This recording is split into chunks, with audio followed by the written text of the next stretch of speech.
저희는 5장 후반부와 6장을 이렇게 쭉 이어오면서 하나님 앞에서 맡겨진 역할에 대한 생각들을 좀 계속 말씀을 통해 뽑아왔습니다. 언약 관계, 비언약 관계라고 하는 이제 독특한 관계들이 우리 안에 있었죠. 아내와 남편으로 또 부모와 자녀로 우리는 그 언약 관계 안에 묶여서 어떤 역할과 책임을 져야 하는지, 비언약 관계 안에서 의무로 이 역할과 책임을 져야 하는지에 대한 이야기들 함께 나눴습니다. 하지만 이 남편과 아내, 부모와 자녀는 말하자면 가정에서 좀 개인적인 역할이라고 한다면 이와는 다른 역할이 우리에게 또 있습니다. 그건 일터에서 맡겨진 역할이죠. 일터에서는 개인적인 역할과는 다른 책임과 자세를 요구받습니다. 그래서 개인적인 역할은 일터에서는 철저하게 거리를 두도록 요구받죠. 그러다 보니 개인적인 역할은 가정이라는 현장에서 해야 되는 것이고, 일터에서는 맡겨진 직책에 따라서 그 일을 수행해 가야 합니다. 이건 누구나 상식적으로 압니다. 하지만 개인적인 영역과 공적인 영역은 구분이 애매한 점이 있습니다. 왜냐하면 우리가 돈 벌어서 뭐에다 쓰려고요? 가정을 지키기 위해서 일하는 것 아니겠습니까? 내 삶을 유지하기 위해서 우리는 출근하고 퇴근하는 거죠. 그러니까 이 두 가지는 떨어져 있지는 않습니다. 일터에서, 가정에서의 역할이 서로가 유기적으로 연결되어 있는 점은 분명합니다. 서로가 각자의 책임과 그 역할들이 좀 다른 모양을 띠고 있다 할지라도 우리는 그 두 가지가 떨어져 있지 않은 채로 같이 하고 있습니다. 그래서 은성이 아빠는 오늘도 열심히 예배를 섬기고 있는 거죠. 세상에선 좀 더 이걸 좀 구분을 명확히 해야 한다고 요구받습니다. 그런데 그리스도인은 하나님 앞에서 개인적인 역할과 공적인 역할을 그렇게 구분지어 하지 않습니다. 우리에게 맡겨진 어떤 책임과 역할을 수행하는 건 하나님 앞에서 하는 것이란 인식을 가져야 하기 때문입니다. 그러니까 공적인 일은 하나님과 관련된 거고 사적인 일은 나에게 맡겨진 책임, 이렇게 구분하지 않습니다. 두 가지 다 하나님 앞에서 믿음으로 한 삶을 사는 거라고 이해하고 있기 때문입니다. 근데 이게 이제 우리가 오해했고 실수했던 부분이기도 한데요. 하나님 앞에서 하나님을 위해 하는 것이니 뭘 하든 괜찮다라고 하는 건 갖다 붙이기 나름이 될 수도 있습니다. 사실 그런 모습을 봐왔던 것도 부인할 수 없습니다. 회사 출근해서 큐티하고 기도하는 건 하나님 앞에서 오늘 하루를 열심히 살아보겠다는 어떤 다짐을 하는, 좋습니다. 그런데 그렇게 큐티를 하려면 업무 시간 전에 해야죠. 사실은 출근하기 전에 해야죠.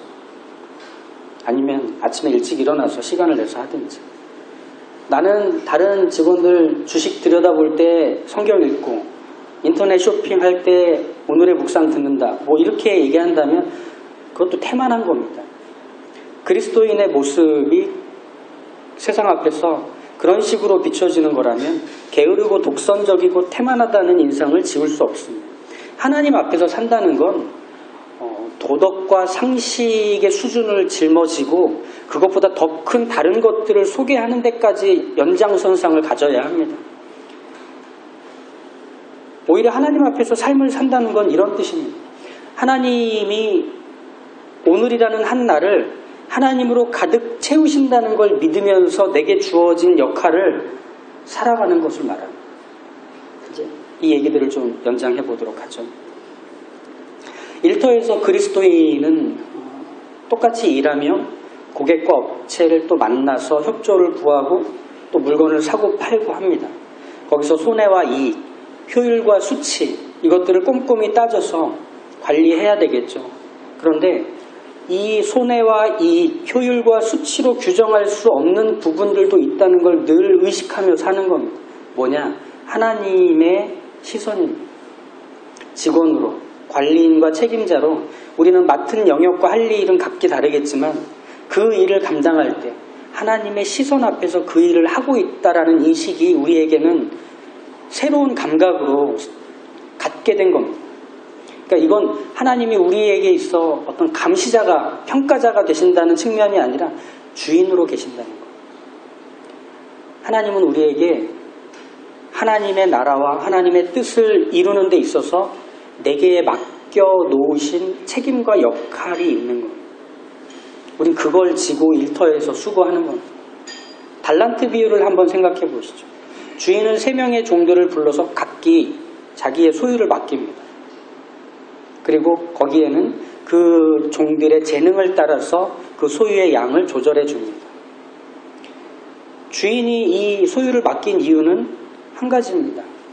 종들이 재능에 따라 주인이 맡긴 걸 힘써 불리라는 겁니다. 그래서 이 3명의 종이 할 일은 힘써 그걸 불려가면 됩니다. 근데 여기서 생각해 봐야 하는 건 3명의 종에 해야 할 일은 주인이 맡긴 달란트로 주인이 되는 게 아닙니다. 그 주인의 종으로 일하는 것, 그 주인의 소유를 가지고 일하는 것. 그러니 그 주인의 의도와 뜻을 따라서 지금 맡은 재능과 소유를 갖고서 일하는 것이라는 거죠. 그렇기에 그리스도인도 이것과 같이 물려 있어야 합니다. 무엇이냐? 책임자와 주인이신 하나님 앞에서 맡겨주신 일을 해가고 있다는 인식, 그 감각을 늘 지켜가야 하는 것. 우린 누구냐? 하나님이 우리에게 주신 재능을 가지고, 하나님이 우리에게 맡기신 소유를 가지고 우리에게 허락한 자리에서 일하며 사는 하나님의 자녀요, 그리스도인입니다. 하나님을 의식하는 안목이 없다고 해서 일하는데 문제는 없습니다. 그런데 여전히 하나님 앞에서 일하고 있는 사실은 분명합니다.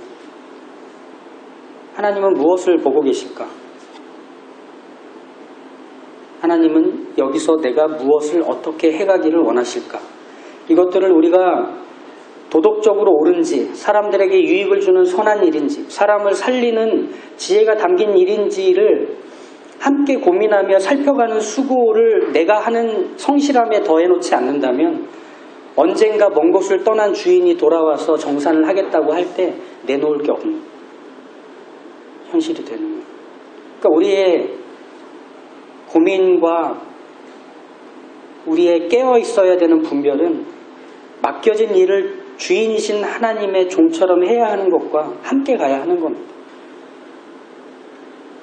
그러니 우리는 계속 생각해야 되죠. 하나님의 시선 앞에서 내가 이것들을 어떻게 해가야 되는가. 그런데 이 하나님의 뜻을 행하고 기쁜 마음으로 섬긴다는 건 사실은 주관적으로 흘러가기가 참 좋습니다. 그러니까 이게 이제 좀 분별이 필요한 영역인데요.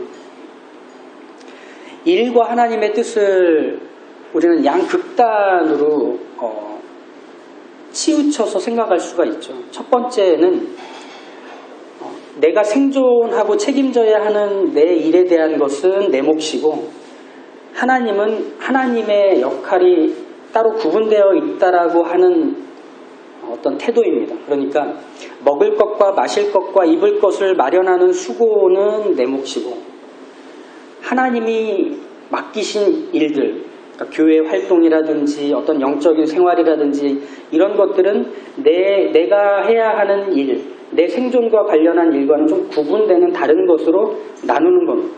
그러니까 이런 태도는 내 역할과 하나님의 역할을 철저하게 구분해서 사는 방식이죠. 그러니까 나는 내 책임을 질 테니까 하나님은 하나님의 책임을 져주십시오 라고 구분해 사는 어떤 방식이라 할 수 있습니다. 근데 이거와는 또 다른 극단적인 방식이 하나 있습니다. 그게 뭐냐면 사실은 이게 우리가 가장 많이 하는 건데, 내가 하는 일이 하나님의 뜻이라는 확신을 품고 일을 하는 겁니다. 이거 우리가 많이 오해하는 부분이죠. 먼저 하나님의 나라와 의를 구하는 태도, 이거죠.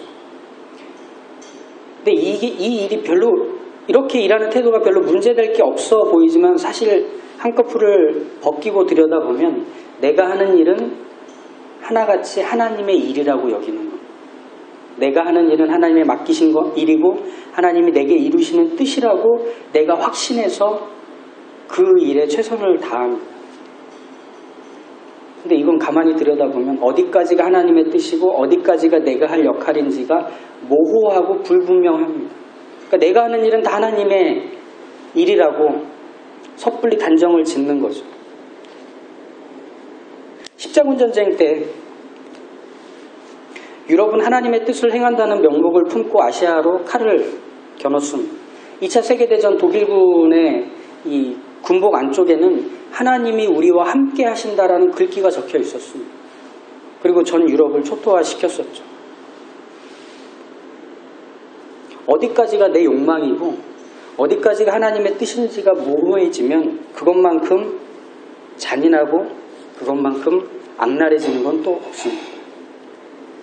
이 두 극단적인 태도의 문제는 결국은 둘 다 내가 주인이 되려 한다는 점입니다.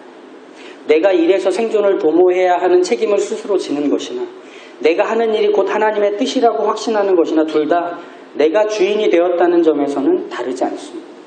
에베소서의 이 권면, 6장 5절부터 9절에 나오는 이 권면은 제3의 길을 제시해 줍니다.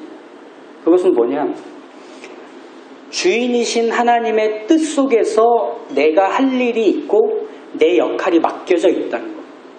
그러니까 이렇게 보시면 어떨까요? 큰 하나님의 뜻이란 덩어리 속에 내 역할은 이렇게 있는 것. 그러니까 이 덩어리가 곧 내 일이 아니라 하나님의 뜻 안에서 내게 주어진 역할과 책임이 있다는 것. 그래서 그걸 가지고 내가 일터에서 수고를 한다는 거예요.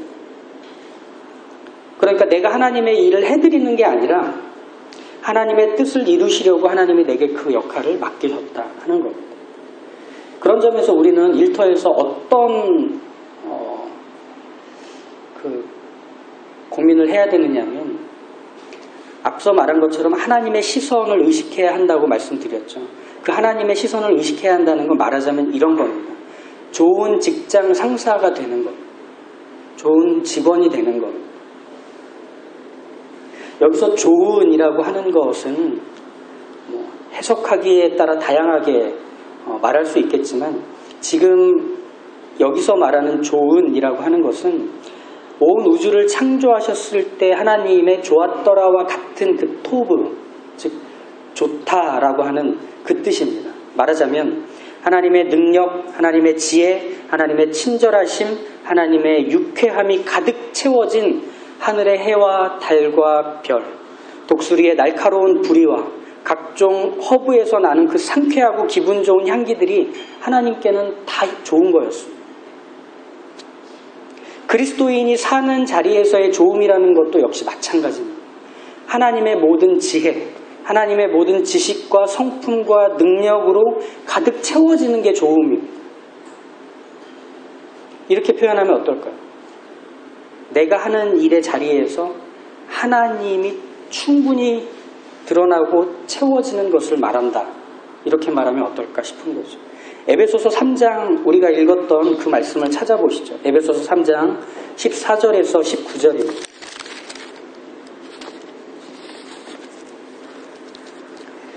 이러므로 내가 하늘과 땅에 있는 각 족속에게 이름을 주신 아버지 앞에 무릎을 꿇고 비노니 그의 영광의 풍성함을 따라 그의 성령으로 말미암아 너희 속사람을 능력으로 강건하게 하시오며 믿음으로 말미암아 그리스도께서 너희 마음에 계시게 하시었고 너희가 사랑 가운데서 뿌리가 박히고 터가 굳어져서 능히 모든 성도와 함께 지식에 넘치는 그리스도의 사랑을 알고 그 너비와 길이와 높이와 깊이가 어떠함을 깨달아 하나님의 모든 충만하신 것으로 너희에게 충만하게 하시기를 구하노라.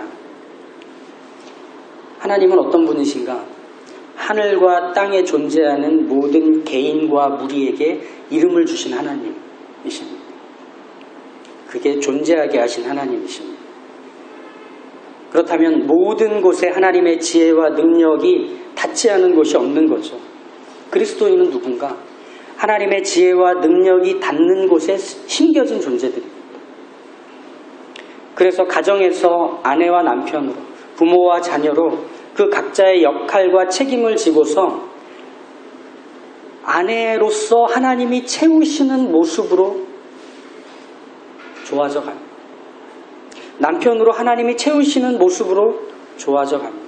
남편답게, 아내답게, 자녀답게, 부모답게 서로는 그 역할 안에서 하나님의 채우시는 모습으로 넓고 크고 높고 깊어져 가게 되는 겁니다. 그게 그 존재를 규정하신 하나님이 채우시는 충만함입니다. 일터도 마찬가지죠. 하나님이 맡기신 재능과 소유를 가지고서 내가 해야 할 일을 최선을 다해 감당하는 겁니다. 우린 거기서 최선을 다하는 겁니다. 하지만 그게 하나님의 뜻을 온전히 성취할 수 있는지를 장담할 수는 없습니다. 버티고 책임져 갈 뿐인 거죠. 우리의 생존을 지켜가야 되는 일터이기 때문이죠. 그래서 그 긴장과 날성, 이게 우리가 늘 경험하는 진검승부를 하는 현장 아니겠습니까? 그런데 우리의 믿음은 내게 맡겨주신 그 자리에서 하나님이 여전히 하나님 자신의 모든 것을 채우고 계신다는 것. 그래서 우리도 좋은 직장인으로, 일하는 사람으로 우리에게 맡겨진 그 일들을 하게 하나님께서 우리의 손끝까지 채우신다는 겁니다. 그래서 우리는 예전에 생각해 본 적이 없는 또 다른 긴장 속에서 우리의 일을 해나가는, 내가 하는 일과 전혀 상관없는 것처럼 알았던 사람이 내가 하는 일을 통해서 내가 일하는 그 현장에서 살아난다는 것, 변화된다는 것, 그리고 유익을 얻게 된다는 것, 그 사람의 인생의 생태계가 피어오르게 된다는 것, 얼마나 짜릿한 경험입니까?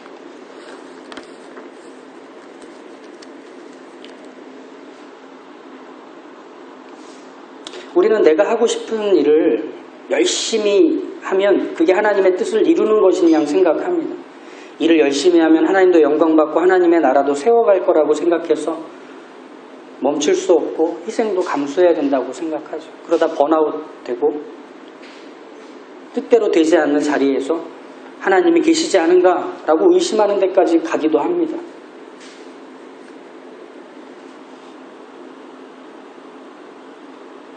그러면서 하나님의 뜻을 이루려면 어쩔 수 없이 못난 사람, 나쁜 사람, 욕먹을 각오를 해야 한다고 생각하기도 합니다.